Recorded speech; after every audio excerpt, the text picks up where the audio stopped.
오늘 추석 설 명절을 맞이하면서 형제와 연합한의 기쁨이란 제목의 말씀으로 함께 은혜를 나누고자 합니다. 사회가 많이 변하고 있는데 요즘 참 많이 변하고 있다 생각되는 곳이 있는데 군대예요. 군대. 어제 뉴스 보니까 사병들도 이제는 한 달에 2번 일과 후에 외출을 공식적으로 할 수 있게 됐다. 그래서 외출하는 장면을 보여줬는데 사 먹고 싶은 음식 사 먹고 5시 반에, 지금은 이제 5시 반에 일과가 맞춰지면 9시 반까지 한 4시간 운동도 휘트 가서 할 수도 있고 여러 가지 게임도 할 수 있고 옛날에는 상상할 수 없는 일이 지금 군대에 변화를 주고 있어요. 이러다가 혹시 지금은 이제 징집제지요. 다 그렇게 나이가 되면 군대 갔다 와야 되는데 지원제로 바뀌지 않을까 싶기도 해요. 아직 군대 보낼 자녀들이 있는 분들 기대를 하셔도 좋을 것 같아요. 저도 제 아들이 군대 갈 때쯤이면 지원제가 되지 않을까 그랬는데 징집이 돼서 갔다 왔어요. 이렇게 되는 이유는 오늘 이제 스티브 비건이라고 하는 이제 대북 이 실무회담을 하기 위해서 오는 미국 대표가 아마 내일쯤 이제 북한 실무대표하고 만나서 제2차 북미 대화를 정상회담을 이제 언제 할 건가, 어디서 할 건가, 아마 이런 것을 잡는 모양이에요. 2월 말에서 3.1절 때 혹시 되지 않겠냐, 지금 전망 중에 있습니다. 이번 설 명절 기간에 좋은 설 선물이 우리에게 들려지기를 기대합니다. 아멘. 그래서 지금 군대가 많이 바뀌어지고 있는데, 그래서 정말 평화의 이런 무드가 조성이 되고 전쟁의 이것이 사라진다면 우리 사회도 많이 달라지지 않을까. 제일 많이 변하는 게 군대일 것 같아요. 이렇게 평화의 이런 무드가 조성되기 전에 한참 유행했던 게 있어요. 핵을 개발하면서, 북한이 핵을 개발하면서 서울을 서울로 핵을 쏠 것이다 이러면서 한참 전쟁의 위기가 고조될 때, 그때 나돌던 이야기입니다. 죽었다 깨도 김정은이가 서울을 침략하지 못할 이유가 있다는 거예요. 첫째, 서울에는 총알 택시가 많다. 둘째, 골목마다 대포집이 많아서. 세 번째, 대한민국 남자들은 폭탄주를 잘 마셔서.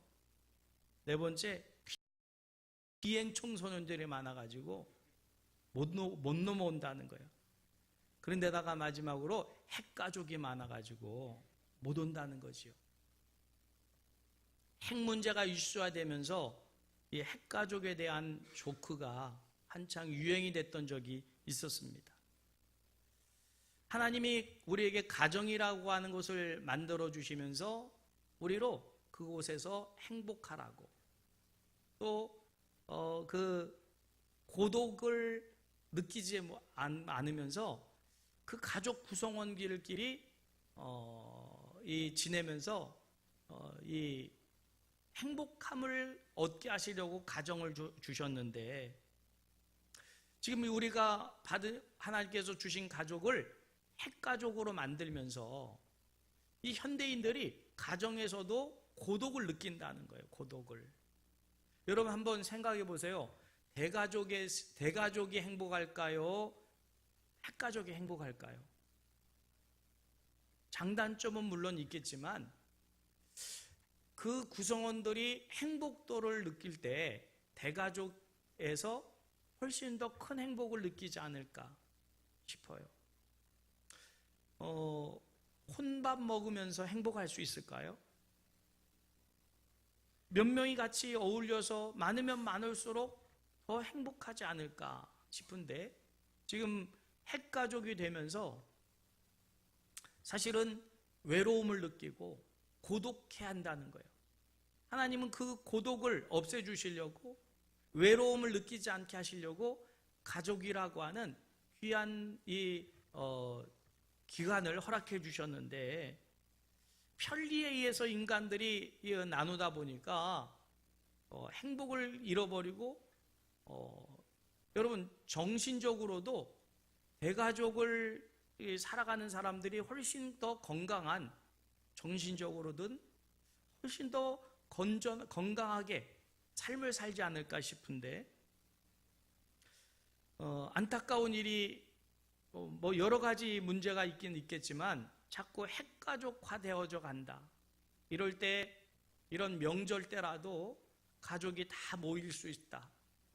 이것 또한 하나님 주시는 은혜요 축복인 줄 믿습니다. 이번 설명절에 온 가족들이 다 모이는 형제와 연합함의 기쁨, 그리고 그것의 축제가 있기를 주님의 이름으로 축복합니다. 테레사 수녀가 노벨 평화상을 수상한 후에 기자들이 물었답니다. 지금 세계 평화를 위해서 당신은 가장 시급한 일이 무엇이라고 생각합니까? 라고 질문을 했어요. 당연히 기자들은 뭐 해구산 정책이라든지 아니면 군비 축소라든지 아니면 뭐 평화 회담이라든지 이런 것들을 얘기할 줄 알고, 지금 노벨 평화상을 받는 당신은 세계 평화를 위해서 가장 시급한 게 뭐라고 생각합니까? 질문을 했는데, 이 테레사의 수녀의 대답은 전혀 다른 대답이었습니다. 그것은 가정을 돌보는 것이 가장 시급한 일입니다 라고 대답을 했다는 거예요. 왜 가정을 돌보는 것이 세계 평화의 가장 시급한 일이라고 대답을 했을까요? 가정의 행복이 세계 평화의 초석이 되고 이것이 첫 단추가 되기 때문인 줄 믿으시기를 바랍니다. 가정이 파괴되거든 세계의 평화가 이루어질 수가 없어요. 가정이 행복해야만 그것이 확대되면서 사회, 국가, 세계로 그 행복이 더 커지고 넓어지게 될 줄 믿으시길 바랍니다. 미국의 대통령이었던 지미 카터 대통령이 백악관 직원들에게 재임 시절에 당부한 말이 있다지요. 여러분은 가정의 생활에 충실하십시오. 건강한 가정을 이루는 사람에게만 국가의 경영을 맡길 수가 있습니다. 보통 청와대에 들어간다, 뭐 장관이 되고 차관이 되고 뭔가 중직을 맡게 된다, 이러면 대부분 가정은 등한시해 놓고 국가 일이 훨씬 더 크니까 그 일을 더 하기를 우리는 그런 생각을 하기가 쉬운데, 이 카테 대통령은 그게 아니라는 거지요. 가정에 충실한 사람이 국가의 경영도 제대로 할 수 있지, 가정을 소홀히 한 사람은 국가 경영도 제대로 할 수 없다, 이런 말을 했다는 거지요. 여러분, 가정과 교회는 뗄래야 뗄 수가 없는, 교회는 확대된 가정이고 가정은 작은 교회인 줄 믿으시길 바랍니다. 이것이 두 곳이 다 건강해야만, 건강하도록 하신 이유는 바로 두 날개가 튼튼해야만 새가 하늘을 나르는 거지, 가정생활은 잘하는데 교회생활은 실패하고 교회 생활은 잘하는데 가정은 엉망으로 경영한다면 그건 한 날개로 휘저을 수밖에 없는 거지요. 나를 수가 없습니다. 여러분의 가정이, 우리 교회가 하나님께서 디자인하신 대로, 가정은 가정대로, 교회는 교회대로, 그곳에 모이는 구성원들이 연합으로 모일 때마다 기쁨이 충만하고, 그래서 행복을 느끼고, 그리고 모일 때마다 축제가 되기를 주님의 이름으로 축복합니다. 여러분, 이번 설명절 기대되시죠? 기대가 안 됩니까? 여러분 때문에 그 모임이 축제가 되시기를 바랍니다. 여러분 때문에 분위기가 썰렁해지는 것이 아니라 여러분이 감으로 인해서 그 모임이, 그 연합이 행복하고 정말 축제가 될 수 있기를. 그래서 오늘 본문 말씀을 통해서 세 가지를 우리가 깨닫기로 원하는데, 첫째, 형제와 1절 말씀, 형제와 연합하여 동거함의 축제가 이번 설 명절에도 여러분의 가정 모임에 있기를 주님의 이름으로 축복합니다. 어떤 사람이 나쁜 사람, 좋은 사람의 반대말을 나쁜 사람이라 하지요. 이 나쁜 사람이라는 뜻은 나만 아는 사람, 자기밖에 모르는 사람을 나쁜 사람이라 그런대요. 남 생각 안 하고 또 함께 모일 때 분위기 생각 안 하고 자기 편함, 자기 생각만 앞세우는 사람을 나쁜 사람이다 라고 정의했다고 하는데, 이번 설 명절에 나쁜 사람 되지 마시고 그 모임을 기쁘게 하고 즐겁게 하는 좋은 사람 되시기를 바랍니다. 특별히 예수 믿는 우리들은 좋은 사람이 돼야 돼요. 예수 믿는 사람이 그렇지 않아도 이기적이라고 손가락질을 받는데 가족 구성 모임이 모여가지고 나쁜 사람이 돼버리면 그건 하나님의 영광 가리는 것이고요, 복음이 막힙니다. 그러니 나만 아는, 우리만 아는, 우리 가족만 아는 이기적인 모습이 아닌 좋은 사람, 그래서 남을 배려하고 남을 행복하게 하고 기쁘게 해주는 좋은 사람, 좋은 역할 감당하시기를 바랍니다. 여러분, 이 세상에는 수많은 만남이 있어요. 그리고 헤아릴 수 없는 만남의 연합이 있어요.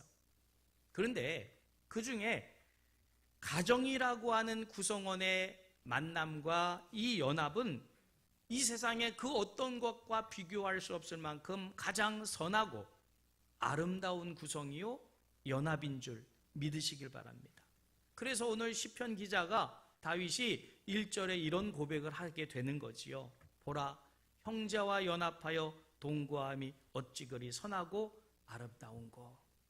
아멘. 여러분의 가정이 이런 가정이 되시길 바랍니다. 우리 교회가 이런 교회가 되기를 주님의 이름으로 축복합니다. 형제 자매가 연합하여 모일 때마다 그 모임이 선하고 아름다운, 세상의 그 어떤 것과도 비교할 수 없는 가장 선하고 아름다운 공동체. 여러분, 여러분의 인식은 어떻습니까? 우리 가정, 우리 친척들 생각하면 머리가 지끈지끈 아프고 안 만났으면 좋겠다, 이런 인식을 가진다면 불행한 거예요. 여러분, 우리가 주님의 이름으로 모일 때마다 그 모임이 선하고 아름다운 줄 믿으시길 바랍니다. 또 그렇게 만들어 가야 돼요. 여러분, 가정이라고 하는 구성원이 생기려고 하면 첫째, 아내와 남편이 만나서 가정을 이루면서 자녀가 생기고 하면서 자꾸 커지겠죠? 그러면서 대가족이 되어져 가는데, 가정이 대가족이 되어져 가면서 행복도 그만큼 커지고 그만큼 거기에 기쁨도 있고 거기에 축제가 있기를 주님의 이름으로 축복합니다. 모이면 모일수록 기쁨이 커져야 되는데 모이면 모일수록 싸움이 있고 갈등이 있다고 하면 그거는 복된 게 아니지요. 자, 여러분, 아내와 남편이 만났습니다. 여러분은 어떻게 만났습니까? 보통 뭐 소개로 만났든 아니면 뭐 연애를 했든 이런 만남을 말할 수 있는데, 그런 의미가 아니라 여러분, 아내와 남편으로 만났는데 오고 가다가 재미로 만나서 삽니까? 그런 사람은 없을 거예요. 아니면 실수로 지금 부부가 됐습니까? 그렇게 돼도 안 되는 거지요. 자, 그런가 하면 여러분, 두 사람이 서로 완벽해서 만났습니까? 또 서로가 완벽해서 사랑했습니까? 아닐 겁니다. 만나서 사랑하고 사랑해서 살다 보니까 부족함이 보이지요? 또 나와 다르다는 것을 여러분 깨닫게 될 겁니다. 그런데 그럴 때마다 여러분, 다른 때문에 싸우고 갈등한다면 행복할 수 있을까요? 아예 남자와 여자는 다르게 지어졌어요. 그래서 다를 수밖에 없습니다. 그러면 이렇게 다른 사람들이 만났을 때 당연히 부족함을 서로가 느낄 것이고 불일치 또한 있을 수밖에 없을 겁니다. 이럴 때 과연 우리는 어떻게 해야 될까?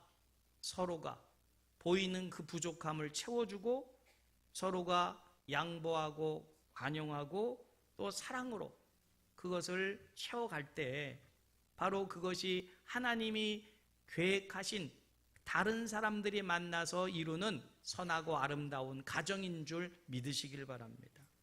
여러분의 가정은 어떻습니까? 서로의 부족함을 알 때 서로가 채워줍니까? 아니면 비난하고 조롱하고 아니면 그것 때문에 싸우고 나중에는 갈라집니까?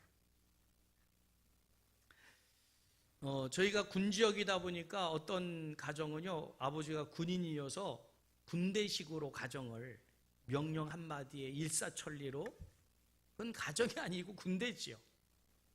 가정은 똑같은 유니폼을 입고 기계처럼 한 동작으로 움직이는 군대와 같은 일체감이 있는 그런 게 가정이 아니고, 그게 가정의 아름다움이 아니고 마치 교향악단 같이 여러 가지 악기들이 음이 다 달라요. 음색도 다르고요.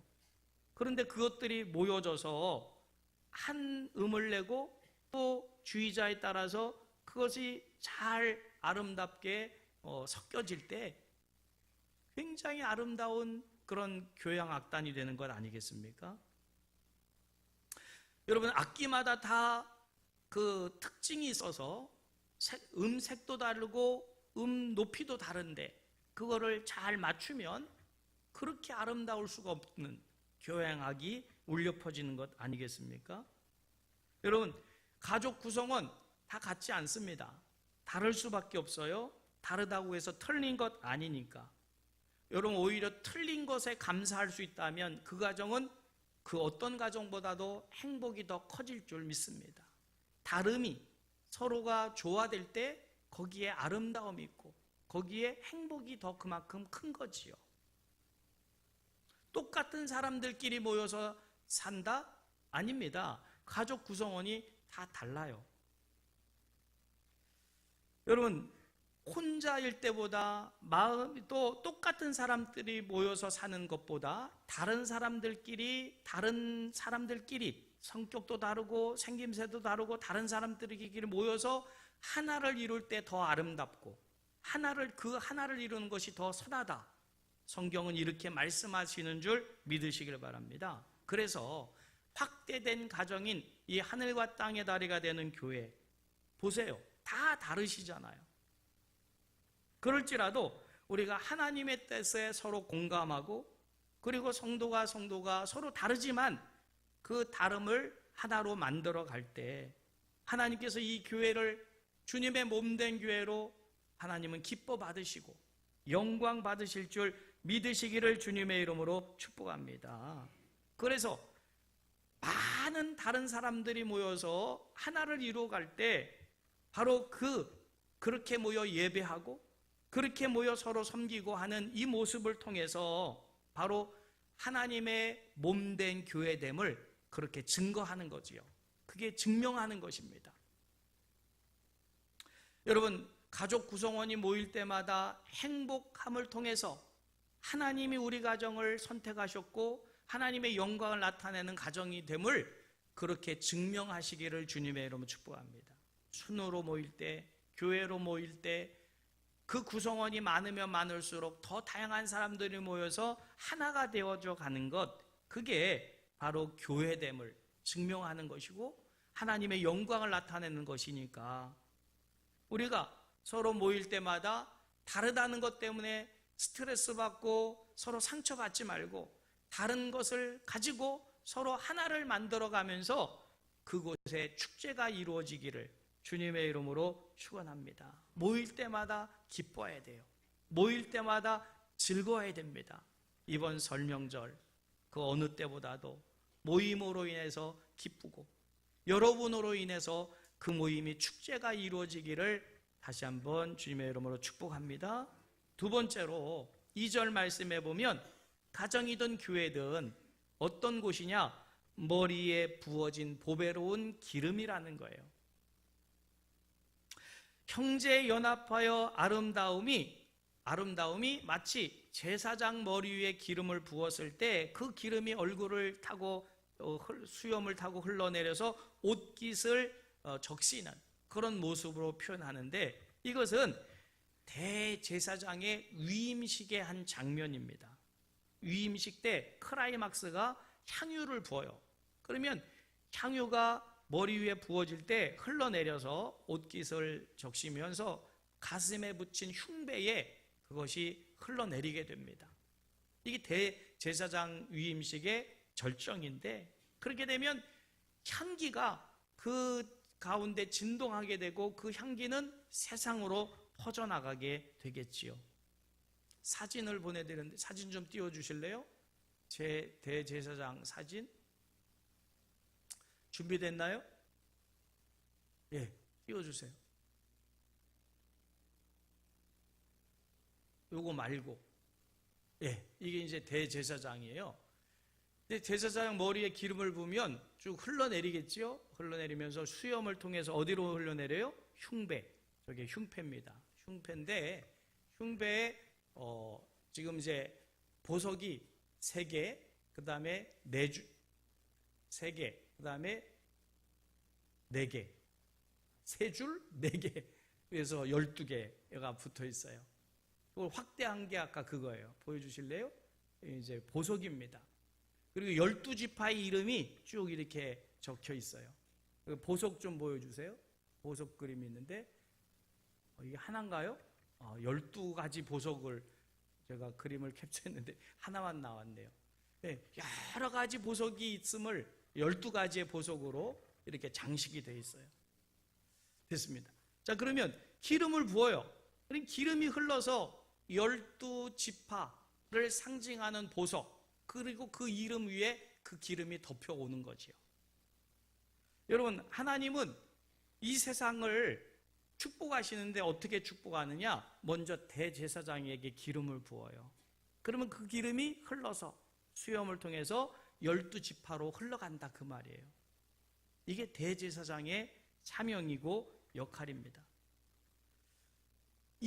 그 대제사장이 입었던, 아까 그 입었던 옷을 에봇이라고 하는데, 이 에봇에는 흉패를 붙이게 되어 있고 12지파의 이름과 그릇들을 상징하는 보석으로 장식되어 있습니다.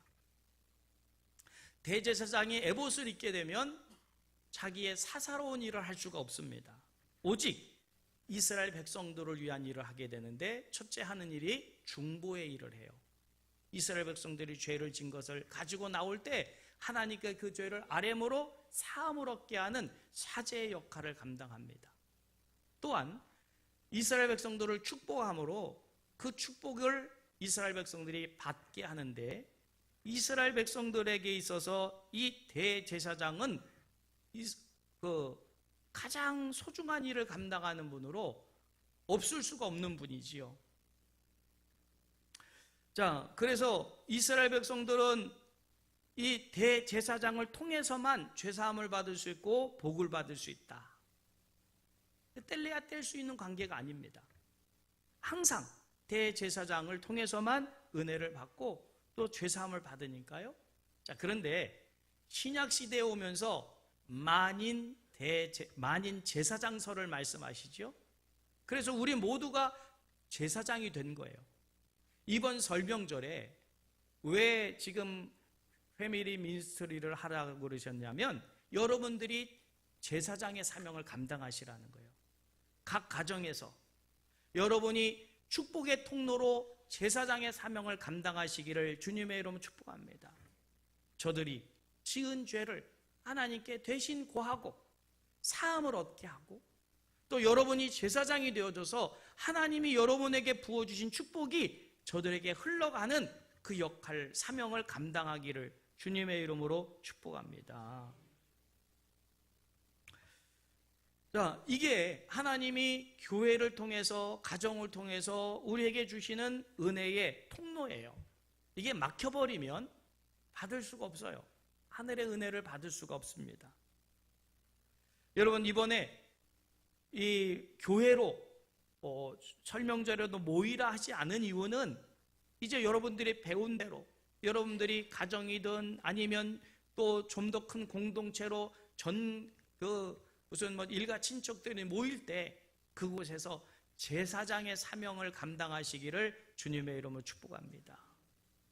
하나님은 여러분을 통해서 복을 주시지 예수 믿지 않는 다른 사람을 통해서 그곳에 복이 임하질 않아요.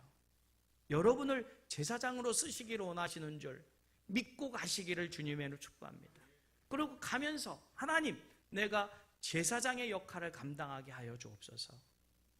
아멘. 근데 제사장의 사명을 감당하겠다고 하는 사람이 가서 인상 쓰고 나 일 안 하겠다고 그러고 이득 따지고 이러겠습니까? 아니죠. 그럴 수가 없어요. 제사장은 이스라엘 백성들을 죄 사하고 또 축복하는데 섬기는 사람으로 하나님이 세우신 사람이니까 에헴하고 권위를 나타내는 존재가 아니고 축복의 통로로 쓰시기를 원하시니까 하나님 이번 설명절에 제사장으로 쓰임받게 하여 주셔서 나로 인하여 모든 일가 친척들이 복을 받게 하옵소서. 그런 존재로 그렇게 쓰임받으시기를 주님의 이름으로 축복합니다. 마지막으로 3절 말씀에 보면 거기서 여호와께서 복을 명하셨다 그랬어요. 여러분, 하나님이 여러분을 통해서 주시는 복이 있어요. 이곳에 돈이 많아가지고 이번 일가 친척들 모이면 몇만 원씩, 몇십만 원씩, 몇백만 원씩 줄 수 있는 분 계십니까? 거의 없지요. 돈이 많으신 분이 거의 없어요. 그렇다고 권세가 많아가지고 권세를 나눠줄 수 있겠어요? 그런 분도 거의 없어요. 그러면 우리가 그 일가 친척들이 모였을 때 우리가 줄 수 있는 복이 뭘까? 3절 말씀 같이 읽어볼까요? 헐몬의 이슬이 시온의 산들에 내린 같도다. 거기서 여호와께서 복을 명하셨으니 곧 영생이로다. 아멘. 여러분, 용돈으로 아니면 돈이 많아서 돈을 뭉텅뭉텅 줄 수 있어도 좋겠지만 이 세상의 모든 것을 다 팔아서 살 수 없는 게 뭐예요? 영생이지요. 하나님은 우리를 통해서 어떤 복을 가족 구성들에게 주기를 원하신다고요? 영생의 복을 주시기를 원하신다. 아멘? 우리는 최고의 복을 가진 사람이에요. 나를 통해서 하나님은 영생의 복을 온 일가 친척들에게 나눠주기를 원하셔요. 그래서 나를 제사장으로 삼으신 줄 믿으시길 바랍니다. 2절에 머리에 부은 기름은 흘러내리는 게 보이지요. 그렇죠? 기름이 흘러내려서 지금 옷을 적시고 있다는 것을 압니다. 이거를 보이는 축복이라고 말한다면 3절에 보면 헐몬의 이슬은 보이지가 않아요. 이 헐몬은 산입니다. 이스라엘 북쪽에 있는 가장 높은 산인데 이 산은 산 꼭대기는 항상 만년설이에요. 눈이 덮여 있다고 그러죠. 그래서 이스라엘은 우기와 건기가 있어요. 건기 때는 아예 비가 오질 않아요. 그래도 헐몬산에서 그 만년설이 녹아서 내리는 물로 인하여서 많은 사람들이, 농작물들이, 그리고 동물들이 살게 되는 거예요. 이 헐몬산이라고 하는 것은 굉장한 그런 복의 상징이 되는데, 특별히 헐몬산의 이슬이라고 하는 것은 헐몬산 주변에는 건기에도요, 아침을 맞이하게 되면 밤새 이슬이 내려서 그 이슬로 인하여 그곳이 풍성해진다. 그래서 이스라엘 백성들은 늘 하나님의 축복을 헐몬산의 이슬과 같은 축복으로 비유를 합니다.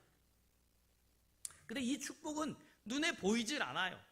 언제 임했는지 모르는데 그 복이 임하는 거예요.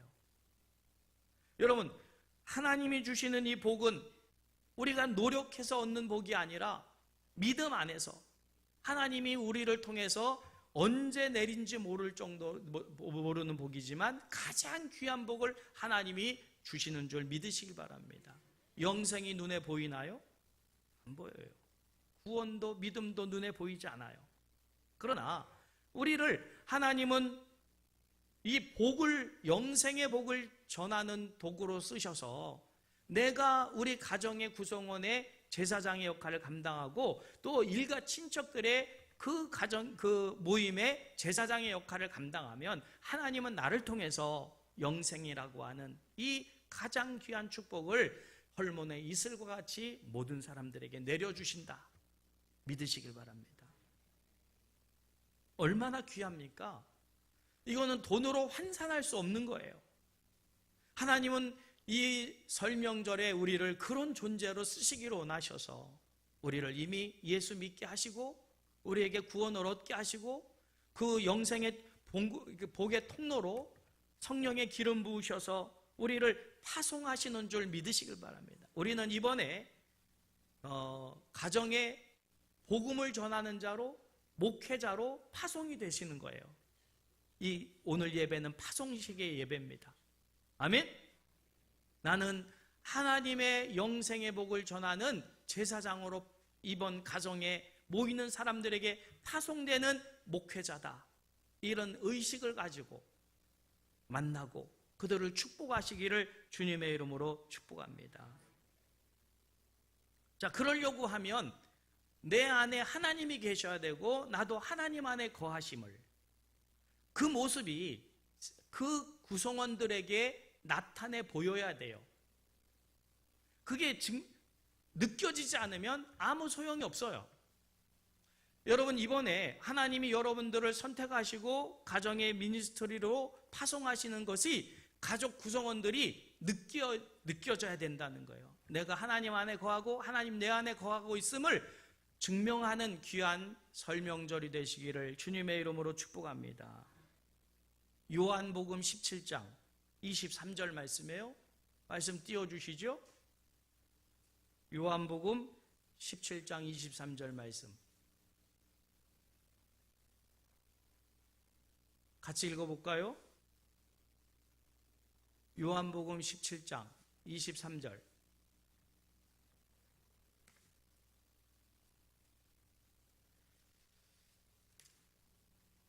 안 뜨나요? 예. 예. 같이 읽을까요? 곧 내가 그들 안에 있고 아버지께서 내 안에 계시어 그들로 온전함을 이루어 하나가 되게 하려 함은 아버지께서 나를 보내신 것과 또 나를 사랑하심 같이 그들도 사랑하신 것을 세상으로 알게 하려 함이로소이다. 아멘. 자, 잘 보세요. 하나님이 그들이 내가 그들 안에 있고 아버지께서 내 안에 계시어 그들로 온전함을 이루게 하시니 이루어 하나가 되게 하려 함은 그랬으니까. 이번 가족 구성원들이 모입니다. 이럴 때 하나님은 내 안에 계신 하나님 아버지 때문에 저들과 하나 되기를 하나님이 원하시는 거예요. 여러분, 하나를 이루는 데 쓰임받는 우리가 돼야 될 줄 믿으시길 바랍니다. 내가 그곳에 가서 분란을 일으키고 서로를 갈등하는 존재로 쓰이지 마시고 그들로 하나를 이루는 데 쓰임받는 우리가 돼야 될 줄 믿으시기를 주님의 이름으로 축복합니다.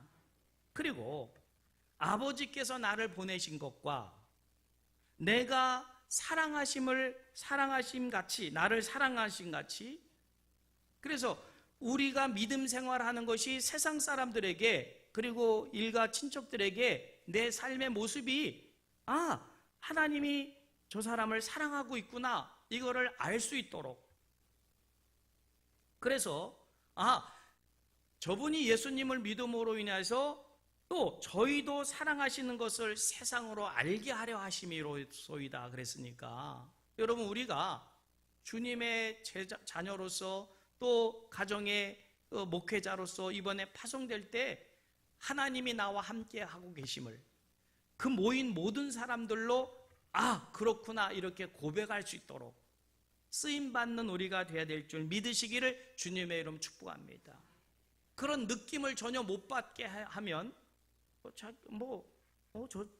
누구는 교회 권사래, 교회 장로래, 교회 목사래, 근데 아무 느낌이 없어요. 나로 인해서 하나님 나를 사랑하고 또 그들을 사랑함을 느낄 수 있도록 하지 못한다면 그건 제대로 파송된 게 아니지요. 역할을 감당한 게 아닙니다. 여러분, 자 그러면 세상으로 나를 통해서 하나님이 살아계심을 사랑하심을 알게 하신다, 이 말씀을 반대로 하면, 내가 잘못 행하면 아예 그들이 하나님이 그들을 사랑함조차도 모르게 된다는 뜻이 돼요. 그러니까 우리가 이번에 설명절에 모여서 그냥 웃고 또 음식 먹고 마시고 또 그것으로 끝나는 것이 아니고, 하나님이 나와 함께 계심과 내가 저들에게 축복의 존재가 됨을 저들로 알게 하는 사명이 우리에게 있음을 깨닫기를 주님의 이름으로 축복합니다. 이것이 이번 설명절에 우리를 향하신 하나님의 뜻이에요. 아멘. 그로 인하여 모두가 다 기뻐하는 설명절 된다면 얼마나 하나님이 영광 받으시는 설명절이 되시겠습니까? 여러분, 이번에 반드시 교회 오시려고 하지 마세요. 교회 문 다 닫아버릴 테니까 오지 마시고, 가정에서 여러분이 목회자임을 나타내고 하나님 사랑받고 있음을 증거하고, 나로 인하여서 그 모두도 다 하나님의 사랑의 대상이 되고 영생의 복을 얻게 된다 하는 것을 알도록 행하는 우리 모두 되시기를 주님의 이름으로 축복합니다.